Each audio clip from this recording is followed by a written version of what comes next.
Mama, why are you crying again? Gloria Carter's 6-year-old daughter Zoe pressed her small palm against Gloria's tear-stained cheek, her twin brother Marcus hovering behind her with that same worried expression that had become permanent since their father's funeral 3 weeks ago.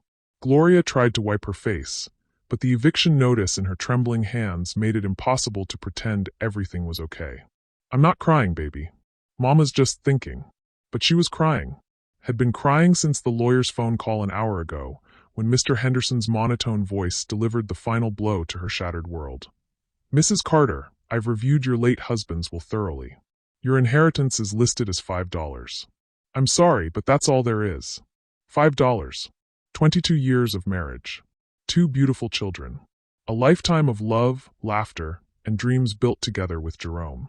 And his final gift to her, to them, was 5 crumpled bills that wouldn't even buy a decent meal.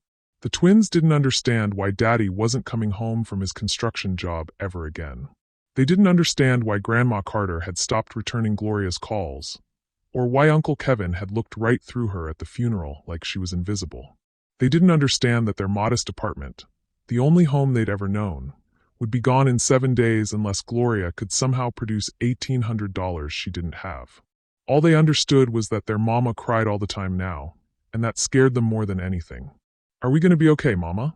Marcus whispered, his voice so small and hopeful it broke something in Gloria's chest that she didn't know could break any further. Gloria pulled both twins into her arms, breathing in their familiar scent of strawberry shampoo and playground dirt. How could she explain that their father, their gentle, loving father who'd read them bedtime stories and built blanket forts and promised he'd always take care of them, had left them with nothing? How could she explain that his own family blamed her for his death, as if her love hadn't been enough to keep him safe? The construction accident replay had been playing in her mind for weeks. Jerome falling from scaffolding on a windy Tuesday morning, his hard hat found 20 feet away from where his body landed. The company claimed equipment failure. The insurance company claimed negligence. Everyone claimed something except responsibility, leaving Gloria with medical bills that had eaten their savings and funeral costs that had consumed everything else. Hey, my friend, hope you're doing well. Drop a comment and let me know how you're feeling about this story so far and where you are watching from. Some stories are too close to my heart to share on YouTube. I send those, along with little life lessons and surprises, to my email circle. If you'd like to be part of it, you can join with the link in the description. We're gonna figure it out, Gloria whispered into their hair, tasting the lie as it left her lips. Mama always figures it out, but she had no idea how. Her job at the community center paid barely enough to cover groceries when Jerome was alive. His construction wages had carried them, and without them she was drowning. She'd applied for every position she could find, but 6 years away from office work had left her skills outdated, and potential employers saw a desperate widow with 2 young children as a liability. The eviction notice felt like sandpaper in her hands. 7 days. 168 hours. 10,080 minutes before the sheriff would come and put their belongings on the sidewalk. She'd already swallowed her pride and called her sister in Atlanta, but Denise had her own struggles with 3 teenagers and a husband on disability. Her parents had passed years ago. Jerome's family had made it clear at the funeral that they blamed her for their golden boy's death. If she'd been a better wife, maybe he wouldn't have been working so much overtime. If she'd made him get a safer job. If. The $5 inheritance felt like their final judgment. This is what we think you're worth. Gloria's phone buzzed against the coffee table, and her heart jumped with desperate hope. Maybe it was a callback from one of her job interviews. Maybe it was a miracle. The caller ID showed a number she didn't recognize. Hello, Mrs. Carter? This is Daniel Whitmore. I'm an attorney, and I need to speak with you about your husband's estate. Gloria's stomach clenched. Another bill collector, probably. Another person calling to demand money she didn't have for debts she couldn't pay. If this is about Jerome's debts, I've already explained to everyone that there's nothing left. The will reading was yesterday. $5. That's it. Ma'am, I think there's been a misunderstanding. I wasn't present at yesterday's reading because I represent different interests in your husband's estate. Interests that Mr. Henderson wouldn't have known about.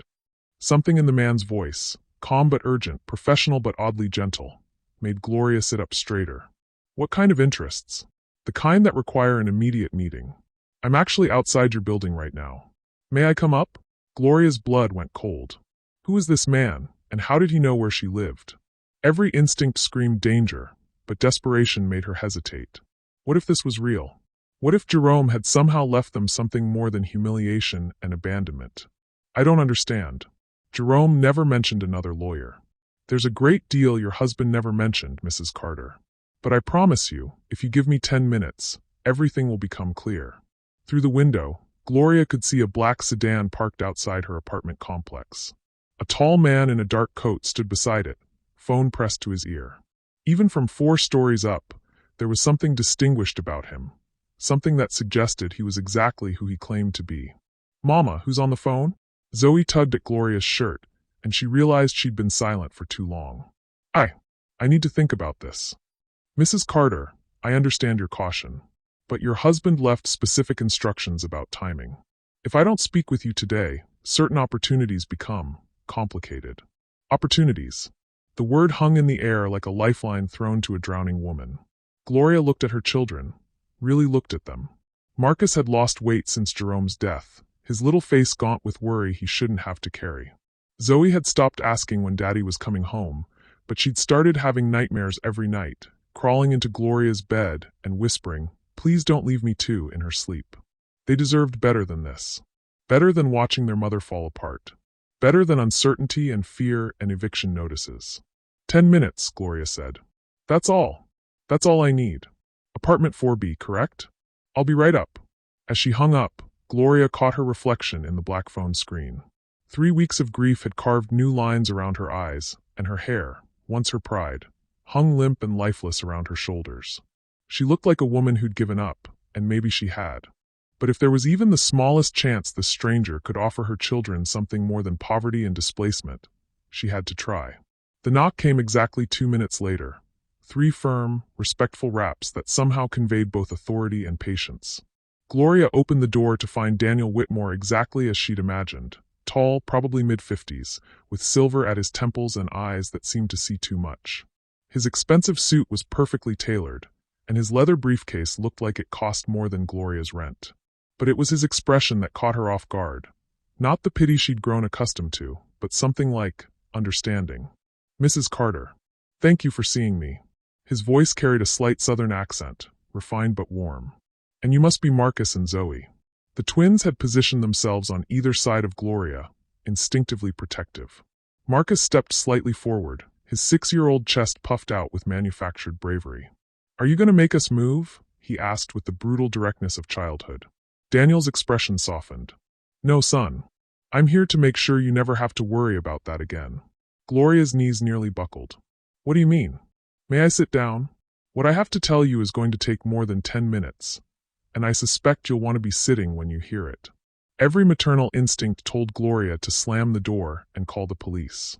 Strange men didn't show up with promises of salvation.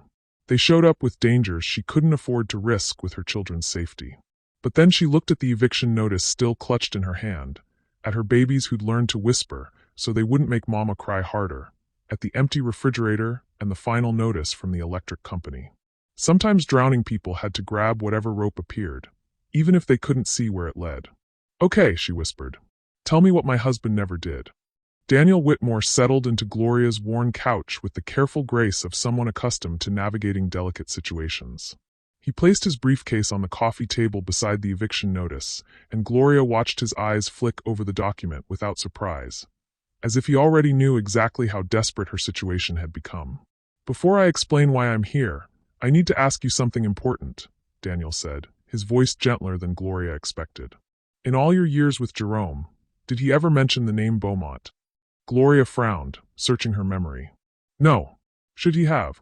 What about property in South Carolina? Land, maybe an old house. Jerome grew up in Detroit. His whole family's from Michigan. Gloria's frustration began to bubble over. Look, Mr. Whitmore, I don't know what game you're playing, but my children and I are facing eviction in a week. If you have something real to tell me, please just. Your husband's real name wasn't Jerome Carter. The words hit Gloria like a physical blow. She actually stepped backward, her hand finding the wall for support. Excuse me? Daniel opened his briefcase and withdrew a thick folder. Your husband was born Jerome Beaumont in Charleston, South Carolina. He legally changed his name to Jerome Carter when he moved to Detroit at age 18. He never told you because he was running from something, or someone. Gloria's world tilted dangerously. 22 years of marriage, and she didn't know her husband's real name? That's impossible. I've seen his birth certificate, his driver's license. Forged documents are easier to obtain than you might think, especially for someone with the right connections. Daniel pulled out a photograph and placed it on the table. Do you recognize this house? Gloria stared at the image of a magnificent antebellum mansion, white columns gleaming against Spanish moss-draped oak trees. It looked like something from a movie, beautiful, imposing, and completely foreign. I've never seen this place in my life. This is the Beaumont family estate. 37 acres of prime South Carolina lowcountry, including the main house, 3 guest cottages, and a working rice plantation that's been converted to organic farming. It's been in Jerome's family for over 200 years. You're saying my husband was rich? The words felt ridiculous coming out of Gloria's mouth. Jerome had clipped coupons and bought generic cereal. He'd worked overtime to pay for Marcus's glasses and saved for months to buy Zoe's bicycle. Not just rich, wealthy. The Beaumont estate is worth approximately $12 million. The room spun around Gloria. She groped for the arm of her chair, missing it completely and landing hard on the floor.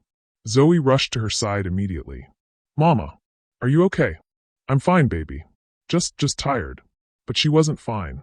Nothing would ever be fine again. How could the man who'd held her through 3 miscarriages, who'd cried when the twins finally arrived healthy, who'd kissed her forehead every morning before work, how could he have lied about everything? Why? Gloria's voice came out as a whisper. Why would he hide this from us? Daniel's expression grew darker. Because 25 years ago, something happened at that estate. Something that forced Jerome to run in the middle of the night and never look back. What kind of something? A death. His younger brother Thomas died under suspicious circumstances during a family gathering. Jerome was the only witness, and he claimed it was an accident. But Thomas's wife, your husband's sister-in-law, accused Jerome of murder. Gloria's hands flew to her mouth. No, Jerome would never. I believe Jerome was innocent, Mrs. Carter. But that didn't matter to his family.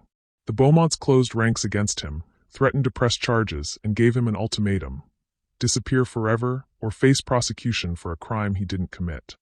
The twins had gone quiet, sensing the adult tension even if they didn't understand the words. Marcus moved closer to his mother, his small hand finding hers. So he ran, Gloria breathed.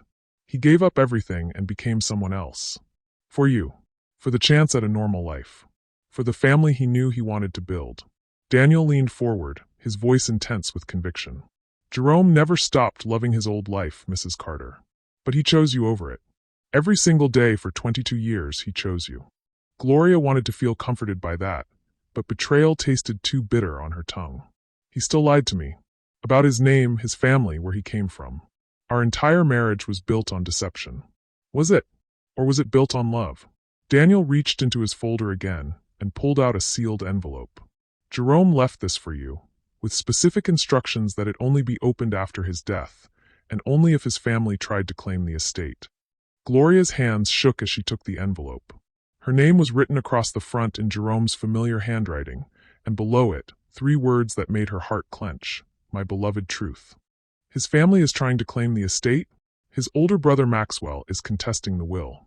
Claims Jerome forfeited his rights when he abandoned the family name. But South Carolina law is clear. Blood inheritance can't be revoked by family disapproval. Daniel's voice hardened with professional satisfaction. Especially when the deceased has a legitimate wife and children. We're legitimate? Completely. Jerome's legal name change was properly documented. Your marriage certificate is valid.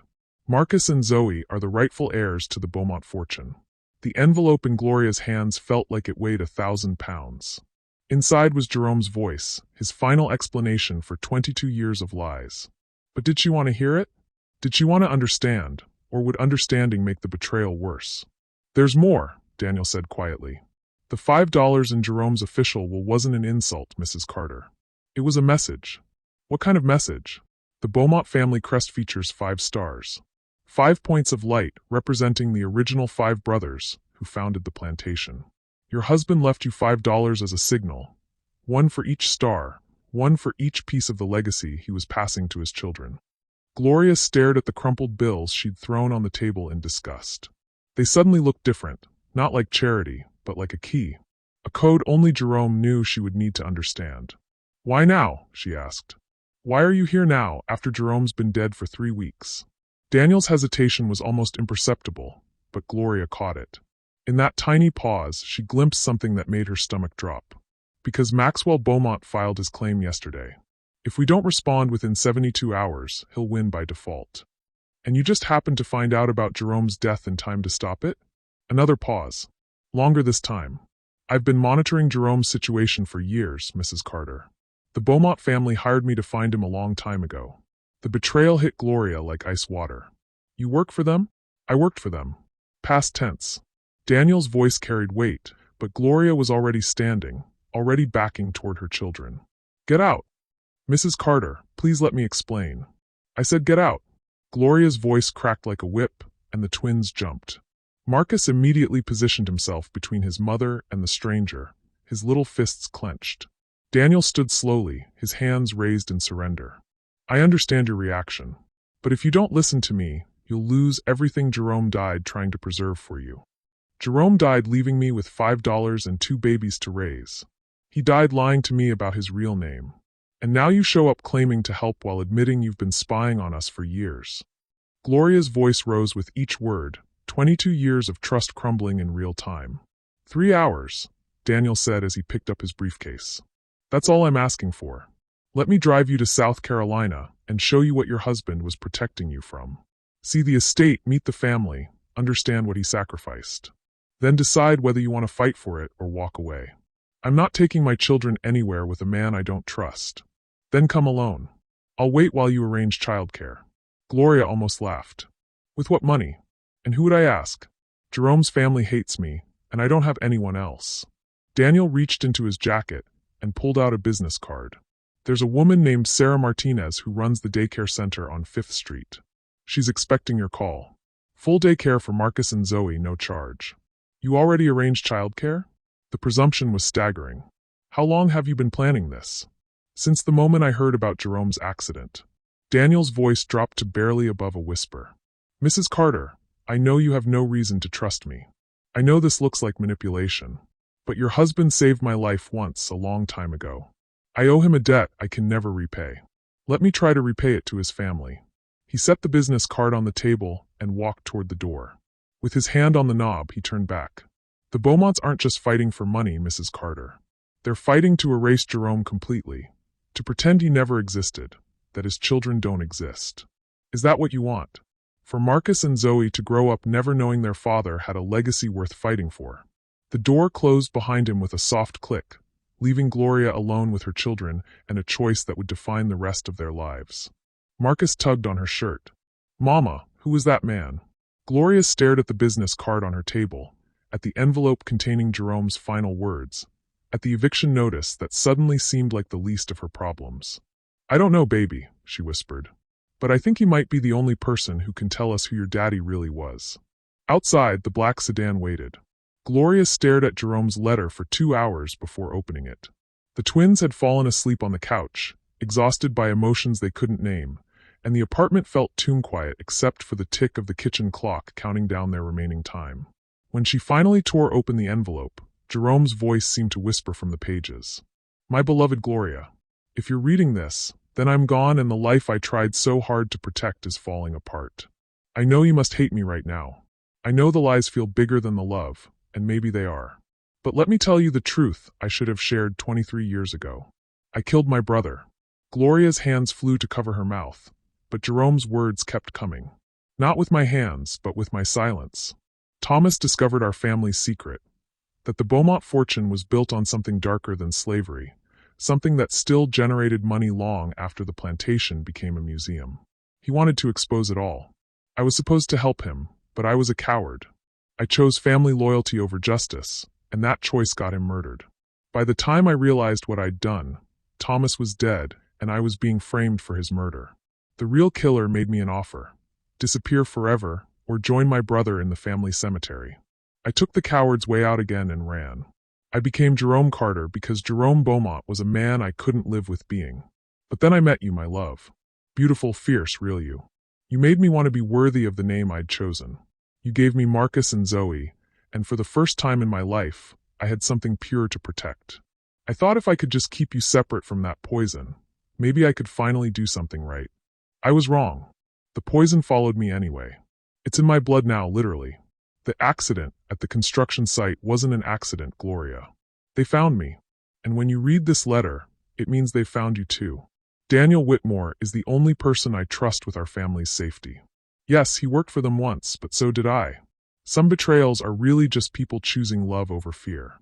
Trust him, but more importantly, trust yourself. You're stronger than you know. The estate belongs to our children, but it comes with a price. There are secrets buried there that powerful people want to stay buried. The choice is yours. Take the money and the danger, or walk away and stay safe. I'm sorry I couldn't protect you from having to make that choice. I'm sorry for every lie I told, even the ones that kept us together. But I'm not sorry for loving you. That was the one true thing in my false life. The $5 wasn't the inheritance, my darling. It was the down payment. Forever yours, Jerome Beaumont Carter. P.S. If anything happens to you, remember, the twins are everything. They're the only Beaumonts left who don't have blood on their hands. Gloria read the letter 3 times, each pass revealing new layers of horror. Jerome hadn't just lied about his name. He'd been running from murder. His death hadn't been an accident. He'd been assassinated. And now, by pursuing the inheritance, she was putting herself and her children directly in the path of killers who'd already destroyed 2 generations of Beaumonts. The business card Daniel had left seemed to pulse on the table. Sarah Martinez, daycare provider. Full day care, no charge. Almost as if Daniel had known she would need time to process Jerome's confession, time to make an impossible choice. Her phone buzzed. Unknown number. Hello, Mrs. Carter? This is Sarah Martinez from Rainbow Days Daycare. Mr. Whitmore asked me to call and let you know I have 2 spots available for Marcus and Zoe tomorrow if you need them. Even through her shock, Gloria's maternal instincts kicked in. How do you know my children's names? Mr. Whitmore mentioned them when he made the arrangement. Is that not okay? Gloria closed her eyes. Daniel had planned this entire sequence. He'd known she would read Jerome's letter and be faced with an impossible decision. He'd known she would need somewhere safe for her children while she figured out what to do next. Mrs. Martinez, do you know Daniel Whitmore personally? A pause. He helped my family once when we were in trouble. Immigration trouble. He didn't charge us anything, and he made some very powerful problems go away. I trust him with my life, Mrs. Carter. And with my granddaughter's life. Another connection. Another debt. Another person whose loyalty Daniel had earned through acts of quiet heroism. Was this all manipulation, or was Jerome right about Daniel choosing love over fear? What time should I bring them? 8 a.m. works perfectly. And Mrs. Carter? Whatever you're facing, you don't have to face it alone. Gloria hung up and looked at her sleeping children. Marcus had his thumb in his mouth for the first time in 2 years, stress regression that broke her heart. Zoe was curled in a ball, her small body tense even in sleep. They deserved better than poverty and eviction notices. But did they deserve whatever danger came with $12 million in blood money? Her phone rang again. This time, the caller ID showed Daniel Whitmore. I'll be outside at 9 a.m., his voice said before she could speak. No pressure. But if you decide to come, pack for overnight. And Mrs. Carter? Bring the letter. How did you know? Because Jerome was my friend, and I helped him write it. The line went dead. Gloria walked to her bedroom window and peered down at the street. The black sedan was still there, engine running, a shadow figure behind the wheel. How long had Daniel been waiting? How long had he been watching, protecting, preparing for this moment? She thought about Jerome's words. Some betrayals are really just people choosing love over fear. At midnight, Gloria made her choice. The drive to South Carolina stretched across 5 hours of farmland and increasingly uncomfortable silence. Daniel had arrived precisely at 9 a.m. to find Gloria waiting on the curb with a single overnight bag, her jaw set in grim determination. She'd kissed her children goodbye at Rainbow Days Daycare, promising to be back by bedtime, trying not to see the fear in their eyes when she couldn't promise she'd be back at all. Now, 3 hours into the journey, the questions that had been building in Gloria's mind finally erupted. How long were you Jerome's friend? Daniel's hands tightened slightly on the steering wheel. We met in law school. He was Jerome Carter then, had been for 3 years. But late one night, after too much whiskey and too little sleep, he told me who he really was. And you decided to help him hide from a murder charge? I decided to help him hide from a murder he didn't commit. Daniel glanced at her. There's a difference. Is there? Because from where I'm sitting, it looks like you both knew who the real killer was and decided to let them get away with it. The silence stretched for 10 miles before Daniel spoke again. Thomas Beaumont discovered that the family's modern fortune came from drug money.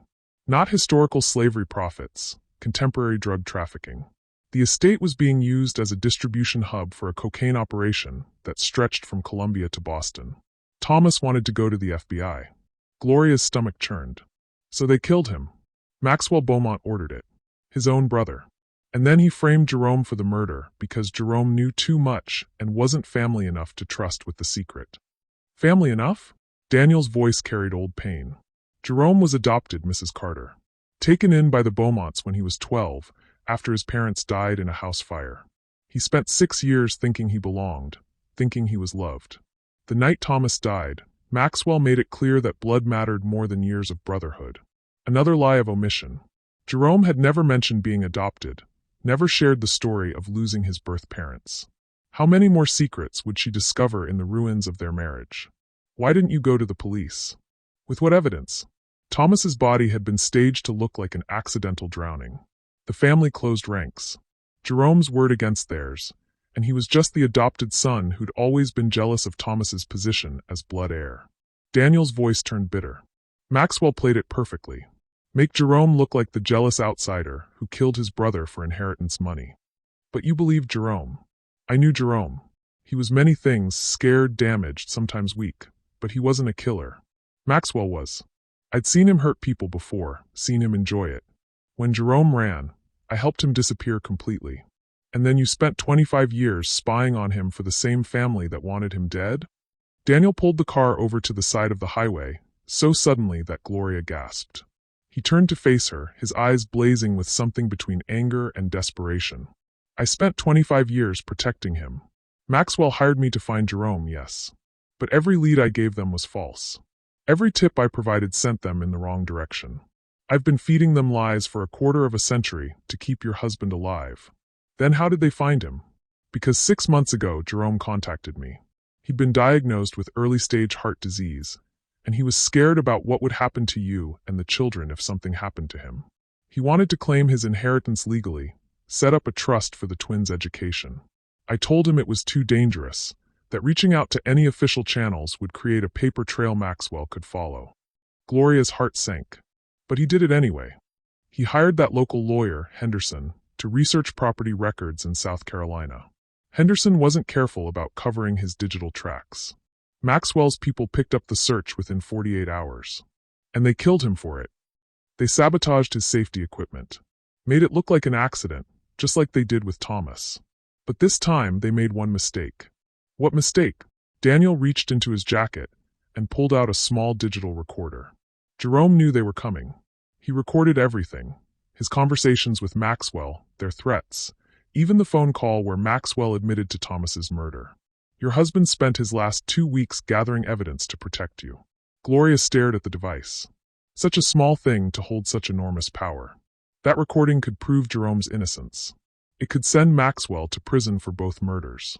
Yes, but using it means painting a target on your back and the twins' backs. Maxwell has resources, connections, and nothing left to lose. Daniel's voice dropped to a whisper. Using it means war. And not using it means letting Maxwell steal our inheritance and get away with murdering my husband. Yes. They sat in the silence of an impossible choice. Through the windshield, Gloria could see farmland stretching to the horizon, peaceful and green, and completely disconnected from the violence that had shaped her family's destiny. There's something else, Daniel said finally. Something Jerome's letter didn't tell you. Of course there was. There was always something else, another secret, another layer of deception to peel back. Maxwell knows you're coming. I had to tell him in order to maintain my cover. He thinks I'm bringing you to sign away your rights to the estate in exchange for a modest settlement. But that's not what we're doing. No, we're going to record his confession. Get him to admit what he did to Jerome, what he did to Thomas, what he's been doing with the estate. And then we're going to take everything he's built and burn it to the ground. Gloria's pulse hammered in her throat. And if he kills us instead?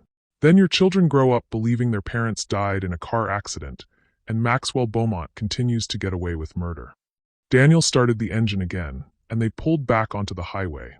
In the distance, Gloria could see the outline of mountains, the landscape changing from flat farmland to rolling hills draped in Spanish moss and shadow. "Why are you doing this?" she asked. "Really? Not the debt to Jerome's story, not the guilt about helping him hide. Why are you willing to risk your life for people you barely know?" Daniel was quiet for so long that Gloria thought he wouldn't answer. When he finally spoke, his voice carried the weight of old grief. "Because 26 years ago, I was supposed to drive Thomas to meet the FBI. I was supposed to be his backup, his protection, his witness. But I got scared at the last minute. I thought about my career, my reputation, my nice, safe life representing rich clients in low-risk situations." He met her eyes in the rearview mirror. "Thomas went alone because I was a coward. He died because I was a coward. Jerome ran because I was a coward. I've been trying to undo that cowardice ever since. And you think walking into Maxwell's trap will accomplish that? I think it's the only chance your children have at a future that isn't built on lies and fear." Gloria leaned back in her seat and watched South Carolina roll past her window. Somewhere ahead lay the Beaumont estate.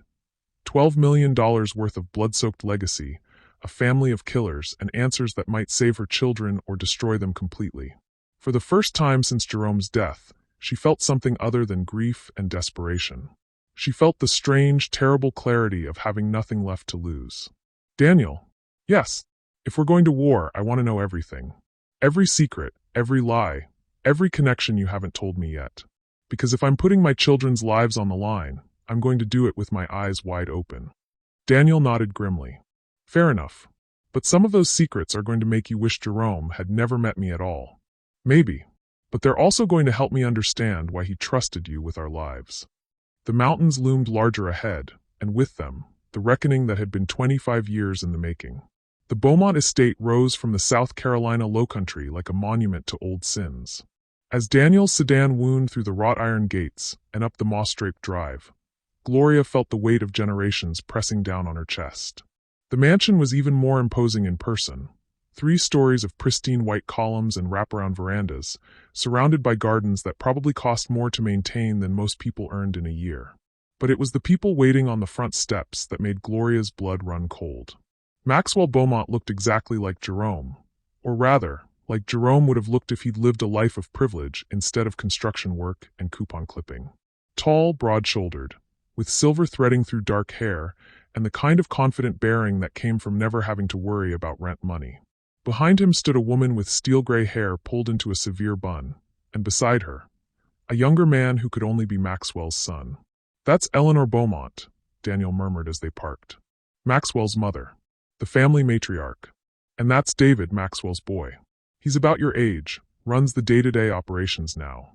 Operations meaning the drug trafficking? Among other things.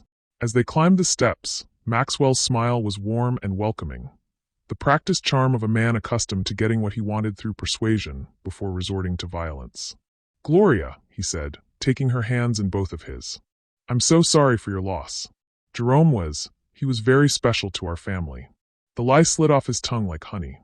This man had ordered her husband's murder, and he was offering condolences with the same breath. "Thank you," Gloria managed, fighting the urge to pull away. "Please come inside. We have so much to discuss." The interior of the house was as breathtaking as the exterior. Crystal chandeliers, Persian rugs, oil paintings that probably belonged in museums. But Gloria found herself looking for signs of the darkness Jerome had described. Where did they hide the drugs? Where did they count the blood money? Eleanor Beaumont studied Gloria with sharp eyes that missed nothing. "You're younger than I expected," she said, her voice carrying decades of refined cruelty. "Jerome always did prefer them young and naive." The insult was delivered with such perfect politeness that it took Gloria a moment to register the venom behind it. "Mrs. Beaumont," Daniel interjected smoothly, "perhaps we should discuss the business that brought us here." "Of course." Maxwell gestured toward a sitting room that looked like it had been decorated by someone with unlimited funds and no soul. "Please, make yourselves comfortable." As they settled into chairs that probably cost more than Gloria's monthly rent, David poured glasses of sweet tea from a crystal pitcher. Gloria noticed he didn't drink any himself. "Now then," Maxwell began, "Daniel has explained your situation. Terrible tragedy, your husband's accident. And then to discover there were family complications regarding his estate. It must be very overwhelming. It is, Gloria said carefully. The good news is that we're prepared to make this as simple as possible for you. Maxwell opened a leather portfolio and withdrew several documents. We've prepared a settlement offer that should more than compensate you for any inconvenience. Gloria looked at the papers. The figure at the bottom made her breath catch. $500,000. That's very generous, she said, her voice steady despite her racing pulse. We believe in taking care of family, Eleanor said, though her tone suggested Gloria barely qualified for the designation. Of course, accepting this settlement would mean waiving any claims to the estate itself, David added, his voice carrying his grandfather's calculated warmth. But honestly, the responsibilities that come with this property, the taxes, the maintenance, the complications, you're better off without them. Complications.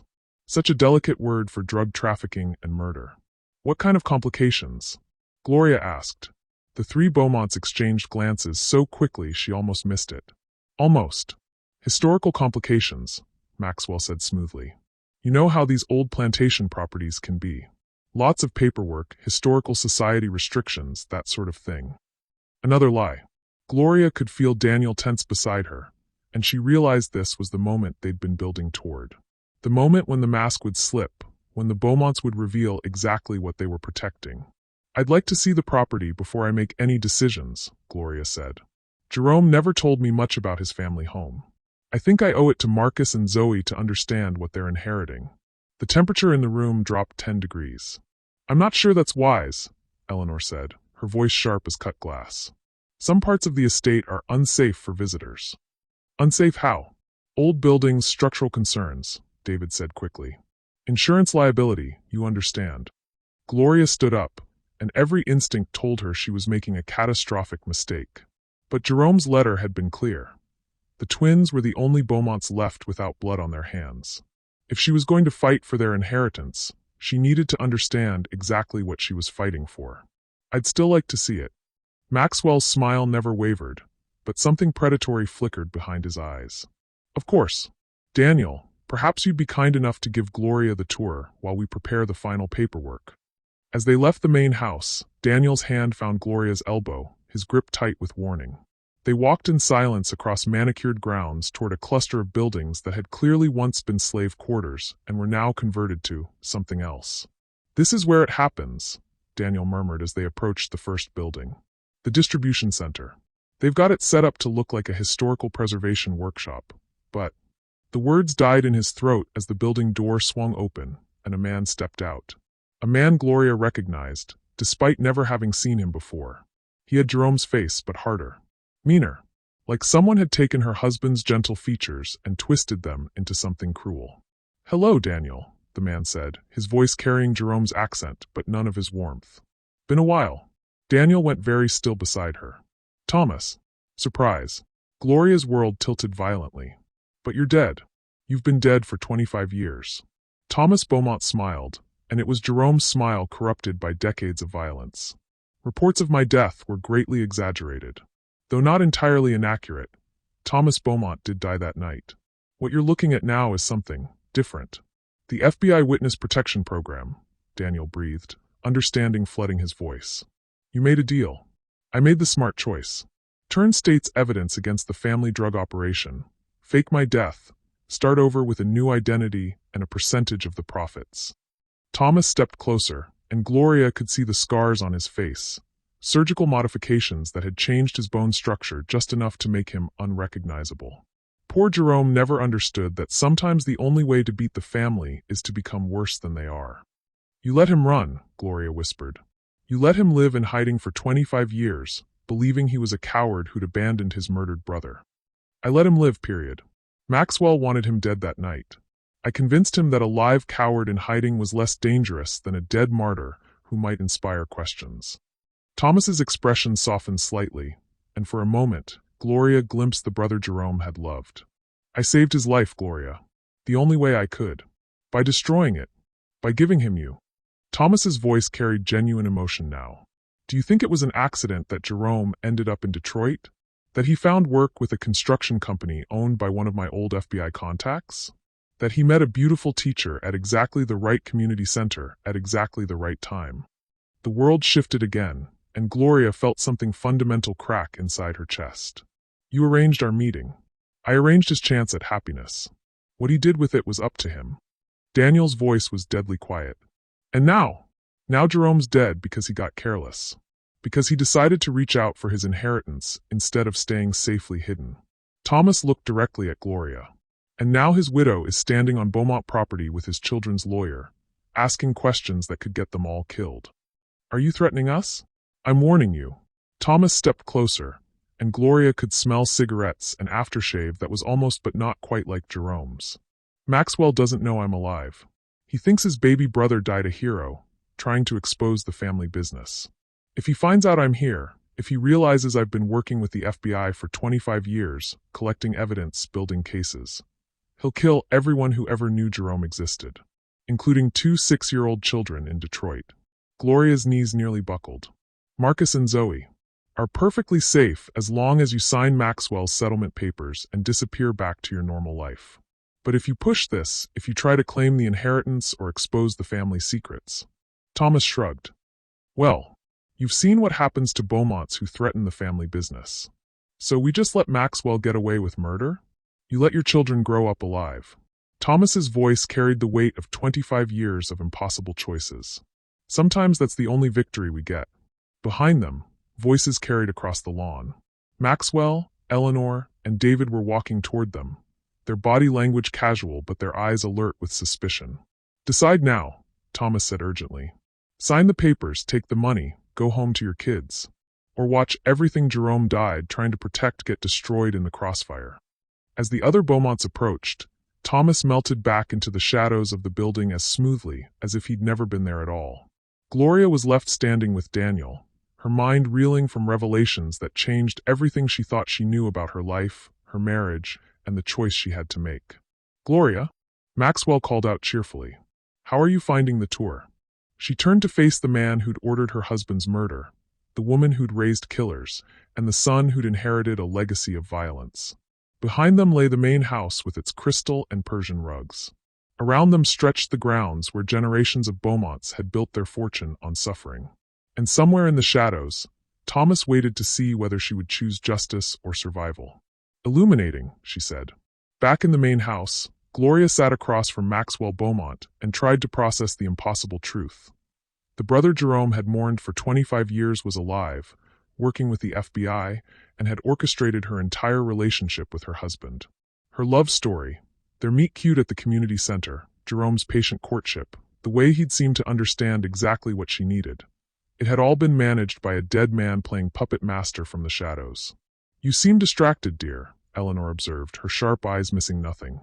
I hope our little tour didn't overwhelm you. It was educational. Maxwell leaned forward, his politician's smile warm and encouraging. I imagine this whole situation feels quite surreal. Discovering that your late husband had such a complicated family history. Complicated. The word was starting to make Gloria's skin crawl. Mr. Beaumont, she said carefully, I need to ask you something directly. Of course. Do you believe Jerome killed your brother? The question hung in the air like smoke. David stopped pretending to read his phone. Eleanor's teacup paused halfway to her lips. Maxwell's smile never wavered, but something predatory flickered behind his eyes. That's a very direct question. It deserves a direct answer. Maxwell was quiet for a long moment, studying Gloria with the calculating gaze of a man who'd spent decades deciding who lived and who died. I believe, he said finally, that Jerome was a damaged young man who made a terrible mistake in a moment of panic. I believe he spent the rest of his life running from that mistake instead of facing the consequences like a man. And what would those consequences have been? Justice, of course. A trial, a verdict, appropriate punishment for his crime. Or an execution disguised as an accident, like what happened to Jerome 3 weeks ago. The words slipped out before Gloria could stop them. The room went dead silent. Maxwell's mask didn't slip, but it shifted. The warm politician became something colder, more calculating. Mrs. Carter, I think you may be under some misapprehensions about. About what? About the fact that my husband's construction equipment was sabotaged? About the fact that his accident happened 2 days after he hired a lawyer to research Beaumont property records. Gloria's voice rose with each word, 25 years of lies and manipulation pouring out in a torrent she couldn't control. About the fact that you've been tracking him for decades, waiting for him to make exactly the mistake he made? Daniel's hand found her arm, squeezing in warning, but Gloria was beyond caution. Or maybe I'm misunderstanding the nature of your family business. Maybe the distribution center in the old slave quarters really is just a historical preservation workshop, and the men with guns I saw loading unmarked boxes into unmarked trucks were just enthusiastic historians. Eleanor set down her teacup with a delicate clink that sounded like a death knell. David, she said quietly, please ensure that Mrs. Carter and Mr. Whitmore's car keys are secure. David moved with practiced efficiency, blocking the exit while somehow making it look casual. Now then, Maxwell said, his voice still perfectly pleasant. I think we need to have a more honest conversation. I think we do. Maxwell stood and walked to the fireplace, where a collection of family photographs showed generations of Beaumont men in various poses of prosperity and power. Do you know what the secret to building generational wealth is, Mrs. Carter? Enlighten me. Adaptation. The original Beaumonts built their fortune on rice and slavery. When slavery ended, we transitioned to tenant farming and land speculation. When agriculture declined, we moved into shipping and logistics. When traditional shipping became unprofitable, he shrugged eloquently. You moved into drug trafficking. We moved into providing services that people wanted but couldn't obtain through traditional channels. Supply and demand, Mrs. Carter. Basic economics. And when family members threatened to expose your supply chain, you killed them. We protected our business interests. Sometimes that required difficult decisions. Gloria felt something crack inside her chest, not her heart, but something deeper. The fundamental belief that the world made sense, that good people were rewarded and evil people were punished. Difficult decisions like framing your adopted brother for murder? Jerome wasn't family, Eleanor said with casual cruelty. Not really. We took him in out of Christian charity after his parents died, but blood tells, Mrs. Carter. It always tells. So when Thomas threatened to expose the business. Thomas was blood, Maxwell interrupted. Thomas mattered. Jerome was replaceable. The word hit Gloria like a physical blow. Replaceable. 25 years of love, 2 beautiful children, a life built on shared dreams and quiet devotion. And to his adoptive family, Jerome had been replaceable. But Thomas didn't expose you, Gloria said, pieces clicking together in her mind. He made a deal instead. Maxwell's expression shifted subtly, surprise, then calculation, then something like respect. You're more perceptive than I gave you credit for. He's alive. Thomas died 25 years ago, Mrs. Carter. What came after was different. Harder. More practical. Maxwell returned to his chair, leaning forward like a teacher explaining a complex lesson to a slow student. The federal government offered him a choice. Die with his principles intact, or live with blood on his hands but power to make real change. He chose pragmatism over purity. He chose to become you. He chose to become better than me. More efficient. More strategic. Maxwell's voice carried genuine admiration. Thomas understood what Jerome never could, that sometimes you have to embrace the darkness to protect the light. Gloria thought about her husband, gentle Jerome who'd read bedtime stories and worried about mortgage payments and cried when the twins took their first steps. Had he ever suspected that his beloved dead brother was alive and orchestrating his life from the shadows? What happens now? She asked. Now you have a choice. Maxwell opened the leather portfolio again, revealing the settlement papers. You can sign these documents, take the money, and return to Detroit with a nest egg that will ensure your children never have to worry about eviction notices again. Or you can continue asking dangerous questions about family business that doesn't concern you. And if I choose option 2? Maxwell's smile turned genuinely warm, which somehow made it more terrifying than any threat. Well, then you'll join Jerome in understanding that some mistakes can't be survived. Gloria looked around the room, at Eleanor's steel-gray eyes, at David's casual blocking of the exit, at Daniel's tense posture that suggested he was calculating their chances of fighting their way out. Through the window, she could see the grounds of the estate stretching toward the horizon. $12 million worth of blood-soaked legacy, built on generations of violence and justified by economics and family loyalty, and the kind of pragmatism that let good people convince themselves that terrible choices were necessary choices. I need to think, she said. Of course. Take all the time you need. Maxwell gestured toward David. My son will show you to the guest room where you can rest and consider your options. Dinner is at 7. I do hope you'll join us. It wasn't a request. As David escorted them upstairs, Gloria caught a glimpse through a second-floor window of the outbuildings where Thomas had appeared like a ghost from Jerome's past. Somewhere in the shadows of the estate, the brother her husband had mourned for 25 years was watching, waiting to see whether she would choose love or survival.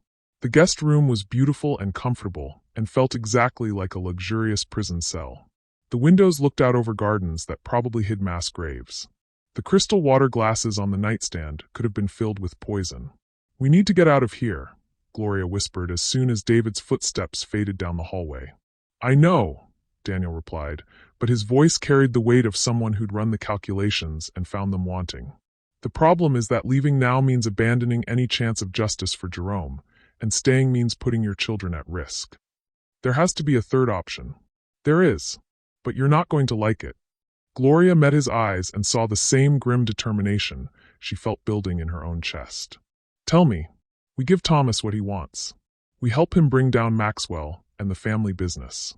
But we do it knowing that the fallout might destroy everything, the inheritance, our safety, maybe even our lives." "And Marcus and Zoe? Become orphans with a trust fund, or grow up knowing their parents chose justice over survival." Gloria walked to the window and looked out at the estate that should have been her children's birthright. Beautiful and terrible, wealthy and poisoned, legacy and curse all wrapped together in Spanish moss and southern gentility. Somewhere on these grounds, Jerome had grown from a scared, orphaned 12-year-old into a man torn between loyalty and conscience. Somewhere in these buildings, Thomas had chosen corruption over death and convinced himself it was wisdom. And somewhere in Detroit, Marcus and Zoe were waiting for their mother to come home and tell them whether they were safe or sorry, rich or orphaned, inheritors of blessing or blood. Gloria pressed her forehead against the cool glass and made her choice. Dinner at the Beaumont estate was a masterpiece of southern hospitality wrapped around pure menace. Crystal glasses caught candlelight, silver gleamed against pristine white linens, and the conversation flowed like poison disguised as wine. Gloria pushed food around her plate and tried to reconcile the civilized tableau with the knowledge that everyone at this table, except Daniel, had blood on their hands. Maxwell carved prime rib with surgical precision while discussing local politics. Eleanor shared garden club gossip between delicate sips of wine. David showed Gloria pictures of his young daughter on his phone, smiling with the warmth of a man who genuinely loved his family while casually threatening someone else's children. "She's beautiful," Gloria said, looking at the photo of a gap-toothed 6-year-old who could have been Zoe's playmate in another life. "Thank you. Emma's the light of my life." David's smile was genuine. "I imagine you understand that feeling." The comment hung in the air like a blade. "I know what my children mean to me, and I know what yours mean to you." "I do," Gloria replied, meeting his eyes steadily. "Family is everything," Eleanor said, her voice carrying decades of justification for unspeakable acts. "There's nothing we wouldn't do to protect those we love." "Nothing," Maxwell agreed, his tone conversational and absolute. Gloria set down her fork. "May I ask you something, Mrs. Beaumont?" "Of course, dear." "When you decided to frame Jerome for Thomas's murder, did you think about what that would do to him? What it would cost him to spend his life believing he'd failed his brother?" Eleanor's expression didn't change, but something arctic flickered in her eyes. "I thought about protecting my surviving son from prosecution. By destroying an innocent man. By making a necessary sacrifice." Eleanor leaned forward slightly, her cultured voice carrying the weight of absolute conviction. "Jerome wasn't our blood, Mrs. Carter. He was a charity case who became inconvenient. We gave him 25 years of life he wouldn't have had otherwise. That's more generosity than most people receive." The casual cruelty took Gloria's breath away. "He was your son. He was a stranger we housed out of Christian duty." Maxwell's voice carried no emotion at all. When that duty conflicted with family survival, the choice was obvious. And Thomas? Thomas made his own choice. He chose to live with compromise rather than die with his principles intact. Maxwell smiled with something like parental pride. "I've always admired his pragmatism." Gloria glanced toward the window, where darkness had fallen over the estate grounds. Somewhere out there, Thomas was waiting in the shadows, alive, powerful, and completely corrupted by 25 years of justifying the unjustifiable. "Where is he now?" she asked. The temperature in the room dropped perceptibly.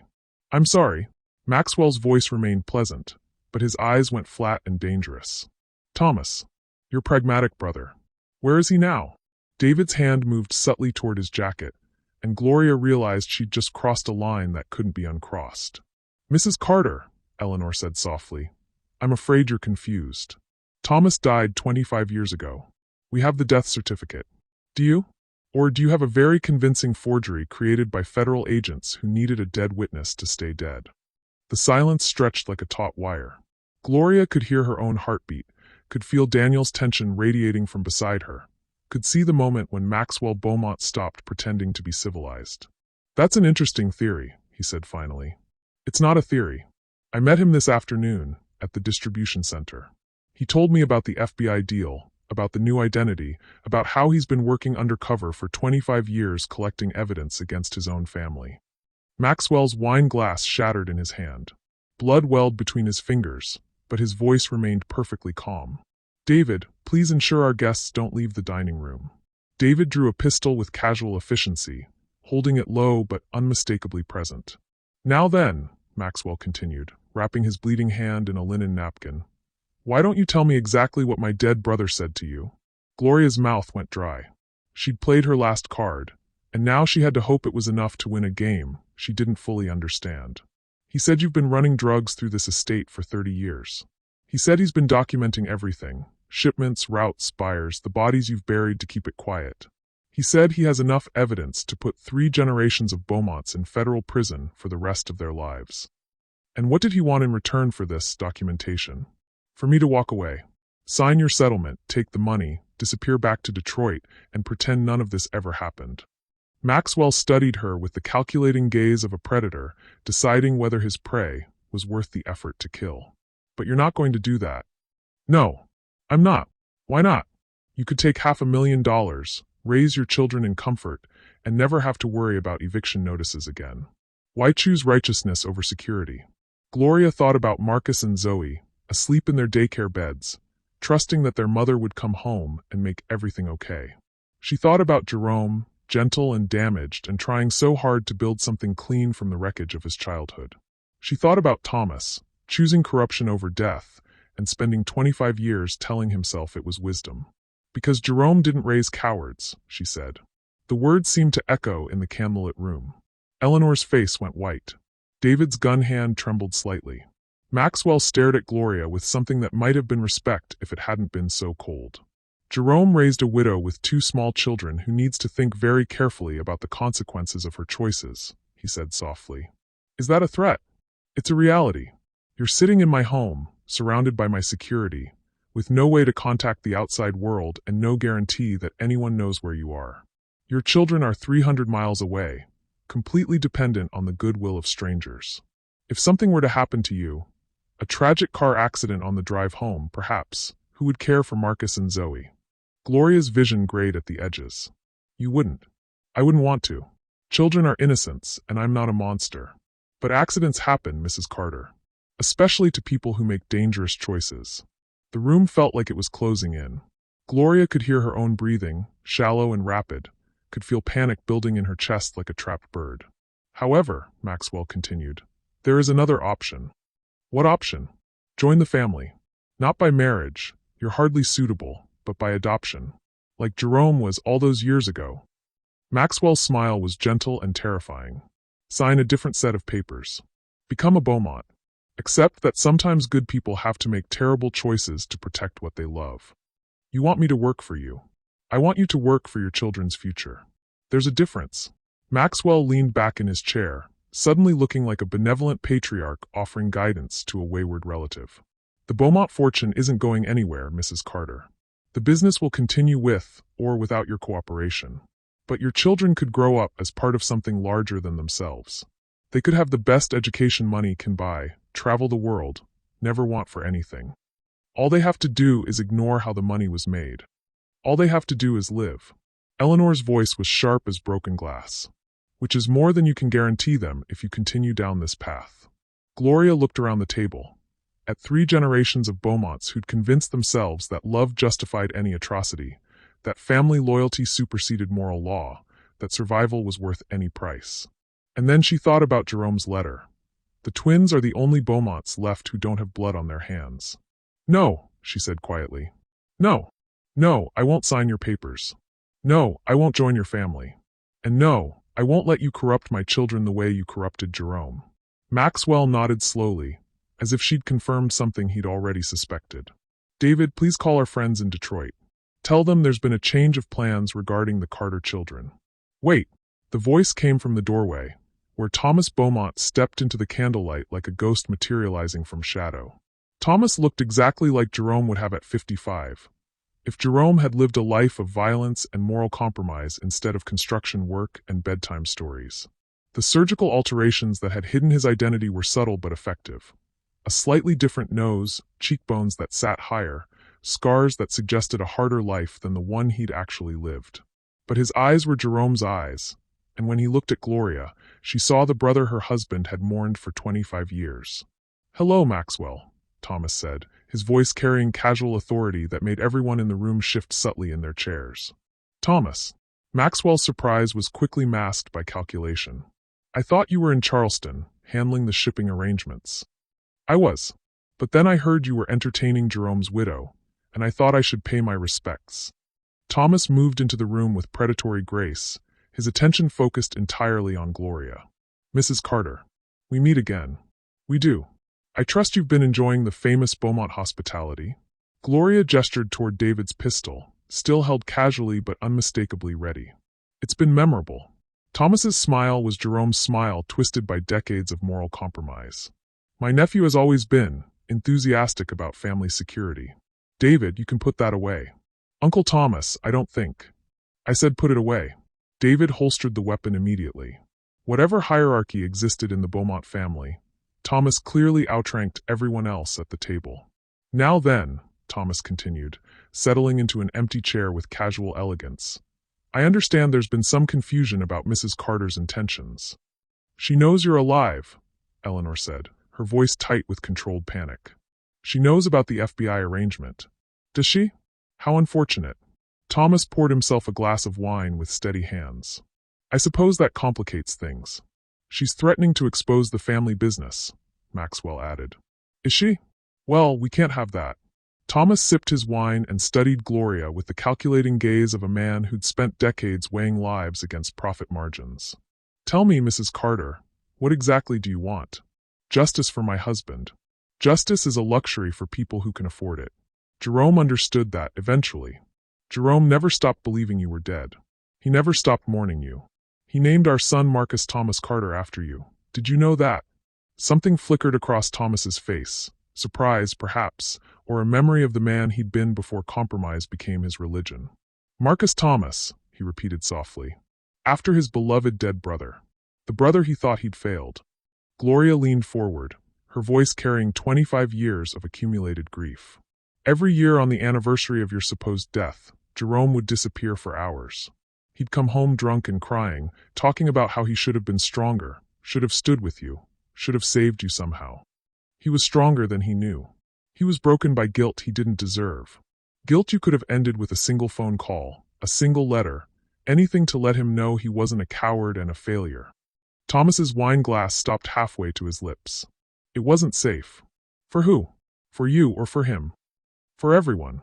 The family had to believe I was dead, or the FBI deal would have collapsed. If Maxwell had suspected I was alive, he would have killed Jerome just to be safe. Instead, you let Jerome kill himself with shame while you built a career on his brother's grave." The words hit Thomas like physical blows. For the first time since entering the room, his perfect composure cracked. "I saved his life. You destroyed his soul. I gave him a chance at happiness. You gave him 25 years of lies." Gloria's voice rose with each exchange, 25 years of misdirected grief pouring out in a torrent. "You arranged our meeting, manipulated our courtship, orchestrated our entire relationship so you could feel better about your own choices." Thomas stood abruptly, his chair scraping against polished wood. "Jerome was happy with you. He loved you, loved the children. He loved a lie. Everything he thought he knew about his life, about his family, about himself. It was all built on your deception. I protected him. You used him." The room went dead silent. Eleanor, Maxwell, and David watched the confrontation like spectators at a gladiator match, waiting to see which combatant would deliver the killing blow. But it was Daniel who spoke next, his voice quiet and devastated. "The recording," he said. Thomas went very still. "What recording?" "Jerome's insurance policy. The conversations he recorded with Maxwell, the evidence he gathered about the family business." Daniel reached slowly into his jacket and withdrew the small digital device, including the phone call where Maxwell admitted to ordering Jerome's murder. Maxwell's face went white. "That's impossible. I never." "You did." Thomas's voice was flat with certainty. 3 weeks ago, when you called to gloat about finally tracking down the prodigal brother. You told him exactly what you'd done and why, because you thought he was about to die anyway. "How do you know that?" "Because I was listening. I've been monitoring all your communications for 25 years, Maxwell. Did you really think the FBI would trust you to operate completely independently?" The revelation hit the room like a bomb. Eleanor's teacup shattered against the floor. David's hand moved instinctively toward his weapon before stopping. Maxwell stared at his brother with the dawning horror of a man realizing he'd been outplayed for decades. "You've been spying on us. I've been documenting everything. Every shipment, every payment, every body you've buried to keep the business running. 25 years of evidence, all carefully cataloged and stored in multiple secure locations." Thomas smiled, and it was the coldest thing Gloria had ever seen. "Did you really think I became Thomas Beaumont again just for the family reunion? What do you want?" Maxwell's voice was barely above a whisper. "What I've always wanted. What Jerome died trying to give his children." Thomas turned to Gloria, and for a moment his expression softened with something that might have been genuine affection. A clean inheritance. He reached into his jacket and withdrew a thick folder. "Every crime this family has committed for the past 30 years, documented and verified. Every federal law violation, every murder, every act of corruption. Enough evidence to put Maxwell and Eleanor in federal prison for multiple lifetimes and seize every asset the family has ever owned." "Including the estate," Gloria breathed. "Including everything, which, once it's been seized and the criminal proceeds are forfeited, will be returned to the rightful heirs of the Beaumont family trust." Thomas placed the folder on the table. "Jerome's children." Maxwell lunged for the folder, but Thomas was faster, drawing a pistol with professional efficiency. "I wouldn't," Thomas said mildly. "You're FBI," Maxwell snarled. "You can't just execute family members." "I'm not FBI anymore. My assignment ended the moment I handed over 25 years of documentation to federal prosecutors. What I am now is a man with nothing left to lose and a debt to pay to his dead brother." Gloria stared at the folder that contained justice, revenge, and a clean inheritance for her children. Everything she'd wanted, everything Jerome had died trying to secure, laid out on a dinner table surrounded by crystal and candlelight. "There's just one problem," she said quietly. Thomas raised an eyebrow. "Which is? If you've been working undercover for 25 years, if you've been documenting everything, building cases, collecting evidence, why didn't you stop them? Why didn't you prevent Jerome's murder? Why didn't you save him?" The question hung in the air like an accusation. Thomas's gun hand never wavered, but something fundamental shifted in his expression. "Because I needed Jerome alive and visible to maintain my cover. If he'd disappeared, if he'd stopped being a potential threat, Maxwell might have gotten suspicious about why the FBI suddenly stopped asking questions about Thomas Beaumont's whereabouts. So you used him as bait." "I used him as camouflage. For 25 years. Yes." Gloria felt something break inside her chest, not her heart, but something deeper. The last illusion that anyone in Jerome's family had ever truly loved him. "You let him live in exile and shame for 25 years, let him believe he was a coward and a failure, let him die thinking he'd abandoned his brother, because it was convenient for your investigation." Thomas's voice carried no emotion at all. "Yes. And now you want me to take your blood money and call it justice. I want you to take your children's inheritance and build them a life Jerome would have been proud of." Gloria looked around the table one more time, at Eleanor, aristocratic and unrepentant, at Maxwell, calculating his chances of survival, at David, young and trapped by family loyalty, at Thomas, corrupted by 25 years of choosing expediency over love. Then she looked at Daniel, whose expression reflected her own dawning understanding. "The recording wasn't Jerome's insurance policy," she said. "It was yours." Thomas's smile was answer enough. "You needed Maxwell to confess to Jerome's murder because it was the one crime you hadn't been able to document. The one piece of evidence you needed to complete your case."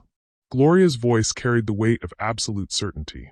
Jerome didn't record that confession to protect his family. You did, using Jerome's phone, using Jerome's voice, letting him think he was finally fighting back when really he was just serving as your unwitting accomplice one last time.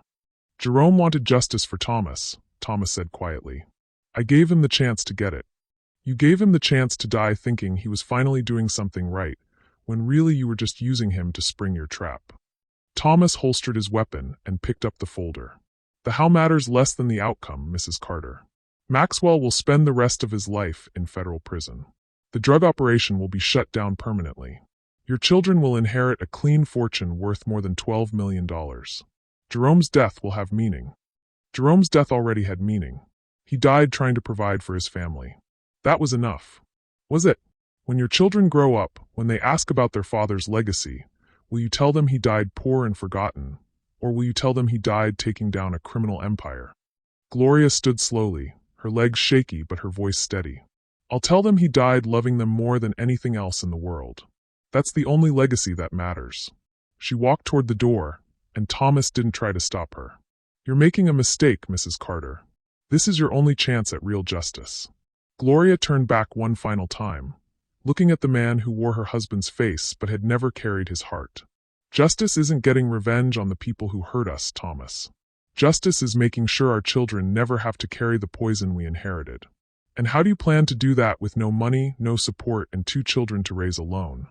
Gloria smiled, and for the first time since Jerome's death, it felt genuine. The same way Jerome did it. One day at a time, with love instead of fear. She walked out of the dining room, leaving the Beaumont family to their blood money and their 25-year war. Behind her, she could hear Thomas calling her name, could hear Maxwell and Eleanor arguing in sharp whispers, could hear David asking what they should do now. But all of that felt very far away, like a story she'd read once about people who'd forgotten how to love without destroying. Daniel caught up with her in the foyer, slightly out of breath. Gloria, wait. The car keys, David took them. We're trapped here. Gloria kept walking toward the front door. No, we're not. How do you figure that? Because Thomas isn't done with us yet. He needs us alive to testify against Maxwell. And more than that, she paused with her hand on the ornate door handle. He needs us to forgive him. That's what this whole elaborate performance was about. Not justice, not revenge, but absolution. The front door opened easily. Outside, the South Carolina night was warm and full of cricket song, and the black sedan waited in the circular drive with the keys in the ignition. Just as Gloria had known it would be. 6 months later, Detroit, Michigan.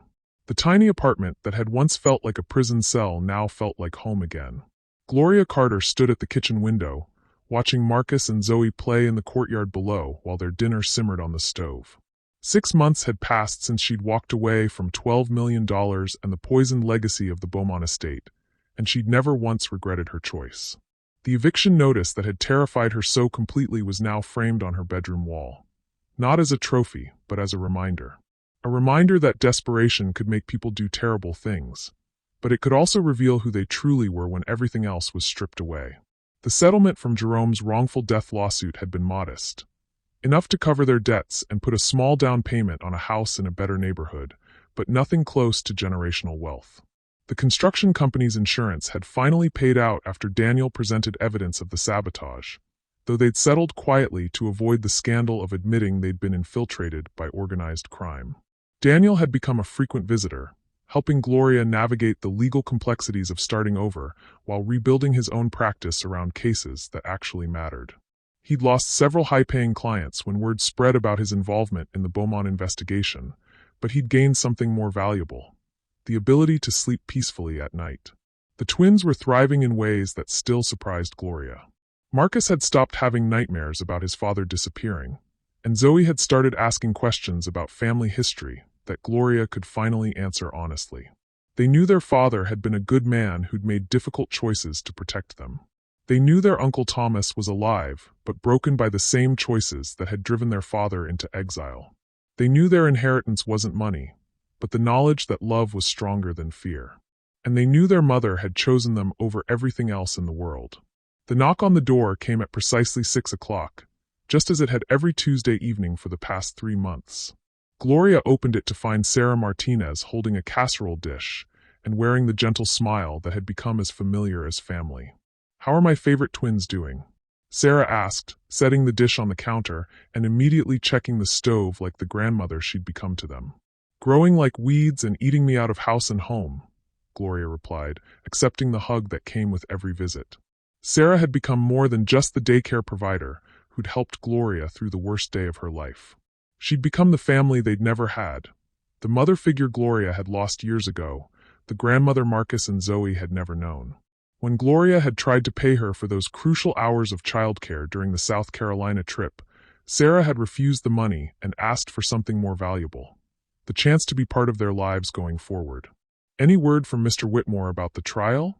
Sarah asked, automatically setting plates on the table in the practiced rhythm of someone who belonged. "The sentencing is next week. Maxwell's looking at 25 to life, Eleanor got 15 years, and David."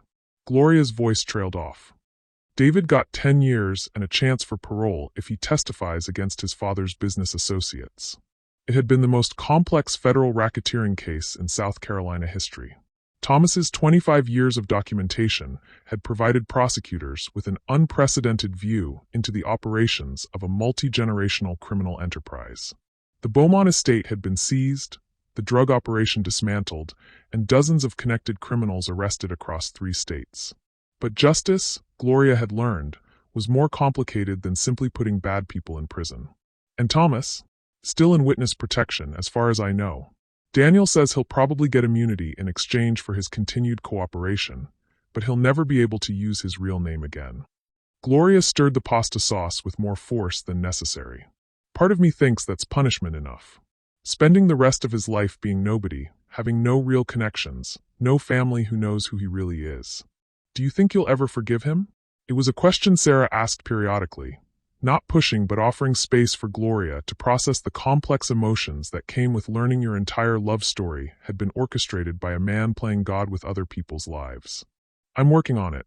For the twins' sake, if nothing else. They should know that their Uncle Thomas isn't a monster, just a man who made terrible choices for what he thought were good reasons." Gloria turned from the stove to find Sarah watching her with the patient expression of someone who understood that healing took time. "But I don't think I'll ever understand how he could watch Jerome suffer for 25 years and convince himself it was love. Maybe that's not something you're supposed to understand. Maybe some kinds of pain are meant to stay foreign to us." Through the window, Gloria could see Marcus teaching Zoe how to throw a football with the determined patience of an older brother who took his responsibilities seriously. At 6 years old, he was already showing signs of becoming the kind of man his father had been: gentle, protective, and utterly devoted to the people he loved. The phone rang, and Gloria glanced at the caller ID with surprise. She'd been expecting Daniel, but the number was unfamiliar. "Hello, Mrs. Carter? This is Jennifer Walsh from Riverside Elementary School. I'm calling about Marcus and Zoe's enrollment for next fall." Gloria's heart skipped. Riverside was the school in the neighborhood they'd been hoping to move to. Better funding, smaller class sizes, the kind of place where her children could get the education they deserved. "I'm sorry, Mrs. Walsh, but I think there's been a mistake. We haven't applied to Riverside yet." "Actually, you have. Your application was submitted 3 months ago, along with all the necessary documentation and a letter of recommendation from your current school's principal."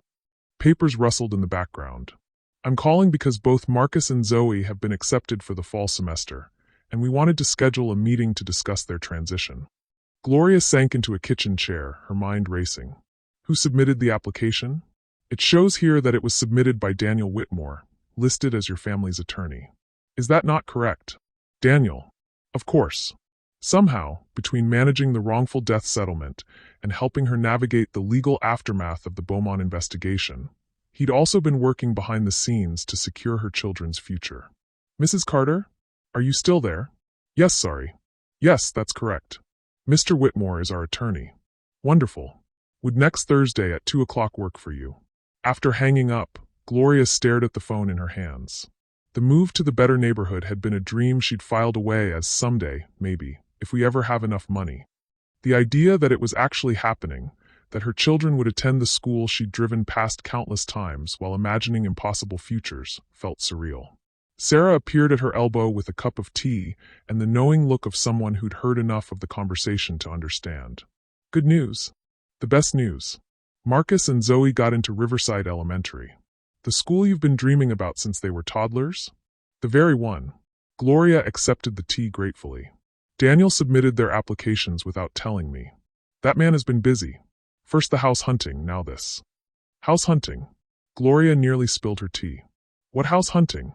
Sarah's expression shifted to guilty surprise. Oh, I thought you knew. He asked me not to say anything, but I assumed. She sat down across from Gloria, wringing her hands. Daniel's been looking at houses in the Riverside School District. For you and the twins. He said something about wanting to surprise you with options once the settlement money came through. Gloria felt something warm and complicated settle in her chest. Over the past 6 months, Daniel had become an essential part of their lives, helping with homework, attending school plays, teaching Marcus to ride a bike, and showing up for every milestone with the dedication of family. She'd been so focused on healing from Jerome's loss and protecting her children from further trauma that she hadn't allowed herself to examine what Daniel's presence meant to her. But now, learning that he'd been quietly working to secure their future, that he'd been thinking about their needs and dreams, even when she was too overwhelmed to plan beyond the next day. Gloria? Sarah's voice was gentle. Are you okay? I'm scared, Gloria admitted. For 6 months, it's been just us. Me and the twins against the world, figuring out how to be a family after losing Jerome. And that's been enough. It's been healing even. But if Daniel's becoming part of our lives in a bigger way, you're afraid of losing your independence. I'm afraid of losing myself again. With Jerome, I was always Gloria Carter, Jerome's wife, the twins' mother. I loved being those things, but I never figured out who I was separate from them. And now, for the first time in my adult life, I'm discovering what it means to be just Gloria. And you think being with Daniel would mean losing that? Gloria considered the question while watching her children through the window.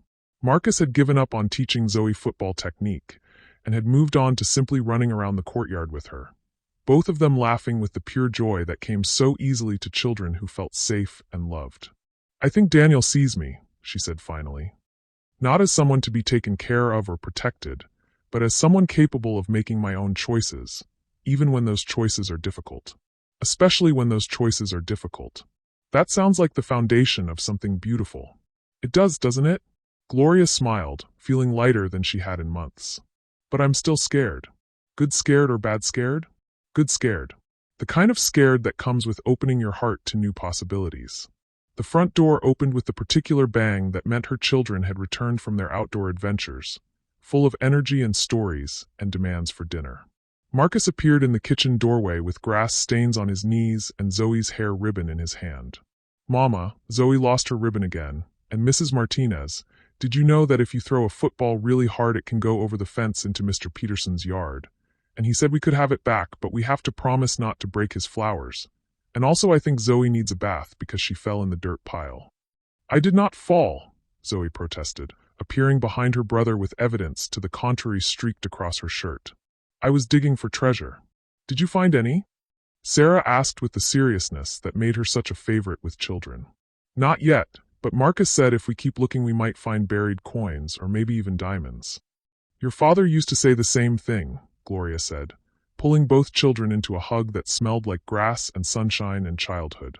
He spent hours digging in his backyard when he was your age, convinced there was buried treasure just waiting to be discovered. Did he ever find any? Marcus asked.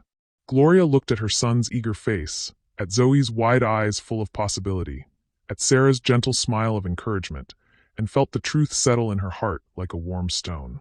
He did, she said. He found you. After dinner, after baths and bedtime stories, and the elaborate tucking-in ritual that had evolved over the months of rebuilding their bedtime routine, Gloria sat on her small balcony with a cup of tea and called Daniel. How did the Riverside meeting go? He asked without preamble. It's scheduled for next Thursday. And Daniel? Yeah, thank you. For the applications, for thinking about their future when I was too overwhelmed to see past tomorrow for... She paused, trying to find words for everything he'd done, everything he'd become to them. For being exactly what we needed when we needed it most. Gloria, there's something I need to tell you. The seriousness in his voice made her sit up straighter. What is it? I've been offered a position. A good position, with a firm in Atlanta that specializes in civil rights cases. It would mean steady income, meaningful work, a chance to build something important. Gloria's heart sank. That's wonderful, Daniel. You deserve that kind of opportunity. I turned it down. What? Why? Because Atlanta is 4 hours away from Detroit. Because Marcus is finally comfortable enough to ask me to help with his math homework. And Zoe draws me pictures that she insists I put on my refrigerator, and you. His voice softened. Because you're building something beautiful here, Gloria. And I want to be part of it if you'll have me. Daniel, you can't turn down your career for us. I'm not turning down my career. I'm choosing my life. Through the phone, she could hear him take a deep breath. I'm choosing you. All of you. If you'll let me. Gloria closed her eyes and felt the last walls around her heart crack open. What about the house hunting Sarah accidentally told me about? Ah, she wasn't supposed to mention that yet. Yet, I found a place.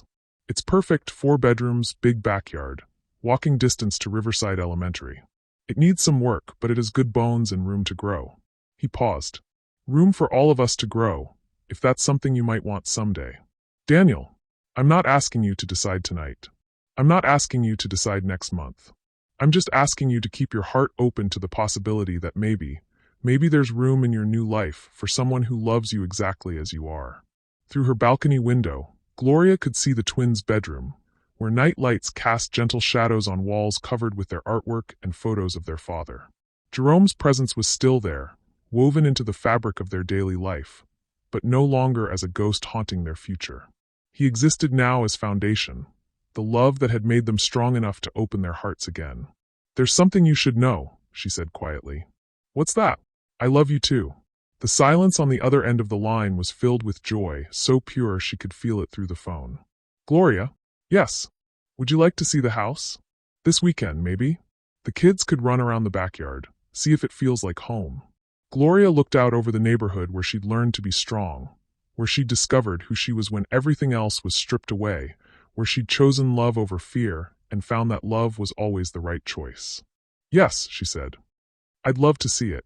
1 year later, the new house. The birthday party was in full swing when Thomas Beaumont appeared at the backyard gate. Gloria was in the middle of lighting candles on 2 identical cakes. Marcus and Zoe had insisted on separate but equal celebrations. When she looked up and saw a familiar figure standing at the edge of their property. He looked older, more weathered, wearing the kind of generic clothes that suggested he was still living under an assumed identity.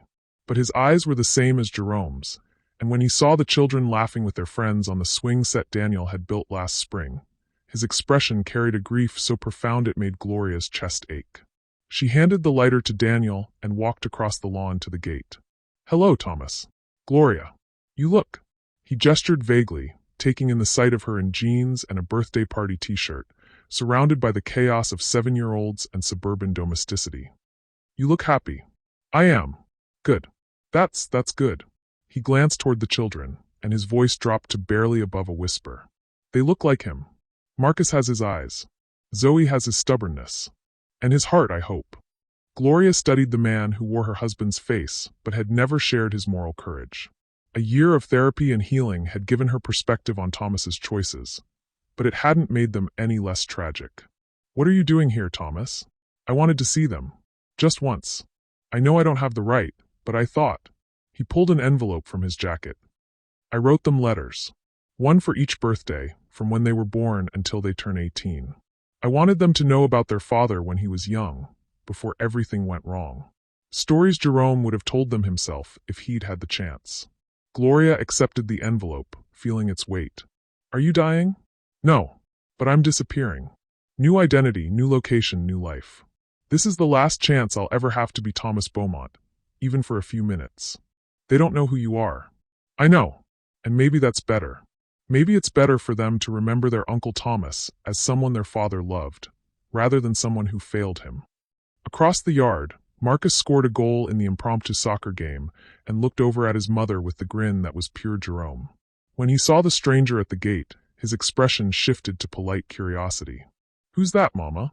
Gloria looked at Thomas, then at her son, then at Daniel, who was watching the interaction with careful attention but no interference. The choice was hers. Marcus, Zoe, come here for a minute. The twins approached with the caution children reserved for unfamiliar adults, but also with the confidence of kids who knew they were safe and loved. Kids, I want you to meet someone. This is your Uncle Thomas. The name sparked immediate recognition. They'd heard stories about their father's beloved brother, the one who died when Daddy was young and sad. "But I thought you were dead," Zoe said with the brutal honesty of childhood. Thomas knelt down to their eye level, and for a moment, his careful composure cracked completely. "I was. But sometimes people get a chance to come back, just for a little while, to say goodbye properly." "Like a ghost?" Marcus asked, fascinated rather than frightened. "Something like that. Are you going away again?" Zoe's voice carried the worry of a child who'd already lost one father figure. "Yes, sweetheart. But this time, it's not because I'm scared or running away. It's because I have important work to do, and I want to make sure your daddy would be proud of the choices I'm making." Marcus studied Thomas with the serious expression he wore when processing complex emotions. "Daddy talked about you sometimes. He said you were brave and smart, and that he missed you every day. Your daddy was braver and smarter than I ever was. And kinder too." "Do you miss him?" Zoe asked. "Every single day. Us too. But Mama says that's okay, because missing someone just means you love them even when they're not here anymore." Thomas's eyes filled with tears he didn't try to hide. "Your mama is very wise." The conversation was interrupted by the arrival of more party guests, and in the cheerful chaos of children and parents and birthday festivities, Thomas stepped back into the shadows. But not before Marcus tugged on his sleeve. "Uncle Thomas, will you sing Happy Birthday with us? Daddy always said you had the best singing voice in the family." For just a moment, Thomas Beaumont allowed himself to be part of something pure and joyful. His voice blended with the others as they sang to Marcus and Zoe, two little lights who carried their father's legacy without carrying his pain. When the song ended, Thomas kissed both children on the forehead and whispered something that made them smile. Then he walked back to the gate, pausing only to shake Daniel's hand and nod to Gloria with something that might have been gratitude. As he disappeared down the street, Gloria realized she would probably never see him again. Thomas Beaumont was finally truly dead. Whatever identity he assumed next would be his last chance at redemption, his final opportunity to honor his brother's memory by choosing love over fear. "What did he whisper to you?" Gloria asked the twins later, as they were getting ready for bed in their new house, surrounded by birthday presents and the comfortable chaos of a life built on hope rather than survival. "He said to tell you thank you," Marcus said, already half asleep. "Thank you for what?" "For showing him what Daddy's love looked like," Zoe murmured, curling up with the new stuffed animal that had been Thomas's gift. A small elephant that reminded Gloria of the toy Jerome had carried as a child. That night, after the guests had gone home, and the dishes were done, and the twins were fast asleep in beds that had never known eviction notices or financial terror, Gloria sat on the front porch with Daniel and read Thomas's letters. They were beautiful, full of stories about Jerome's childhood, his dreams, his fierce protectiveness of anyone smaller or weaker than himself. They painted a picture of a boy who'd grown up determined to be better than the violence that had shaped his early life, who'd chosen gentleness as an act of rebellion against a world that had shown him too much cruelty. "He really did love Jerome," Daniel said after reading over her shoulder. "Yes, just not more than he loved himself. And that makes all the difference." Gloria leaned against Daniel's shoulder and watched the quiet street where her children would grow up safe and loved and completely unaware that their inheritance had once been measured in blood money rather than bedtime stories. "Daniel, ask me again." "Ask you what?" "What you asked me 6 months ago. About the house, about building something together, about making room in our lives for all the love we have to give." Daniel pulled back to look at her, his eyes bright with hope and possibility. "Gloria Carter, would you do me the honor of building a life with me? Not because you need rescuing, and not because I need redeeming, but because we're better together than we are apart." "Yes," she said, and felt the last chains of fear and grief fall away. "Yes, I want to build something beautiful with you. Even if it means the twins will have to get used to another father figure? Especially because of that. They deserve to know that love doesn't end with loss, that families can grow in unexpected ways, that choosing happiness doesn't mean forgetting the people who helped us become strong enough to choose it."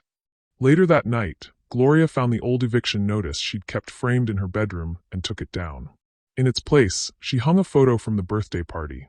Marcus and Zoe with chocolate cake on their faces, Daniel laughing as he tried to wipe Zoe's cheek, Thomas standing slightly apart, but smiling with genuine joy at the family his brother had created.